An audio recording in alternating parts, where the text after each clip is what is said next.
अॻूणे वज़ीर आज़म इमरान ख़ान अमरीकी सदर जो बाइडन खां सवाल कयो आहे त छा तव्हां अमरीका मुख़ालिफ़ जज़्बनि खे घटि कयो या वधायो आहे।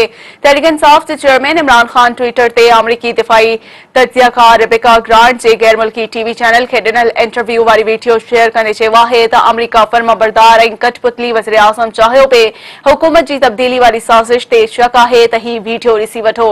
इमरान ख़ान जो चवणु आहे त जमहूरी तौर ते चूंडियल वज़ीर आज़म ऐं उन जी हुकूमत खे छो हटायो वियो आहे। वाज़े आहे त अमरीका फर्माबरदार ऐं कठपुतली वज़ीर आज़म चाहे थो। हिननि खे हिकु अहिड़ो कठपुतली वज़ीर आज़म घुर्जे जेको अमरीका जे मुतालबात तस्लीम करे ऐं पाकिस्तान खे गैर जानिबदाराना इलेक्शन जी इजाज़त न ॾे। हुननि खे अहिड़ो वज़ीर आज़म घुर्जे जेको रूस जे मुआहिदनि ते सहियूं न करे।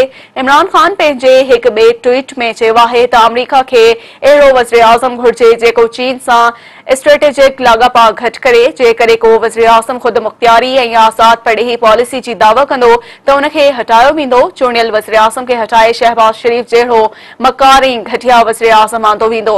इमरान ख़ान चयो आहे त धमकियुनि वारो ख़त सदर ऐं चीफ जस्टिस समेत सभिनी ॾांहुं उमाणियो आहे। चीफ जस्टिस जो फर्ज़ थिए थो त कमीशन क़ाइमु करे ऐं अवामी ॿुधणी करे। जांच थींदी त सभु ख़बर पइजी वेंदी मुल्क सां कंहिं कंहिं गद्दारी कई आहे। 22 करोड़ अवाम जी चूंडियल वज़ीर आज़म खे हटाए कठपुतली वज़ीर आज़म खे विहारियो वियो। मौजूदा वज़ीर आज़म चयो त ख़त कूड़ो आहे पर अॼु सभु मञी रहिया आहिनि। इमरान ख़ान जो चवणु आहे त अमरीका खां आयल धमकियुनि वारो ख़त क़ौम जे साम्हूं रखियो। अमरीका पाकिस्तान में कठपुतली वज़ीर आज़म जो ख़्वाहिशमंद हो। हिननि खे उन करे आंदो वियो त ही पाकिस्तान जे मुफ़ादनि ख़िलाफ़ अमरीका जूं ॻाल्हियूं मञींदा। साज़िश तहत करप्ट तरीन माण्हुनि खे वज़ीर आज़म बणायो वियो आहे। अॼु जेको वज़ीर आज़म आहे उहो अमरीका जी पॉलिसियुनि लाइ मुल्की मुफ़ादनि खे क़ुर्बान कंदो।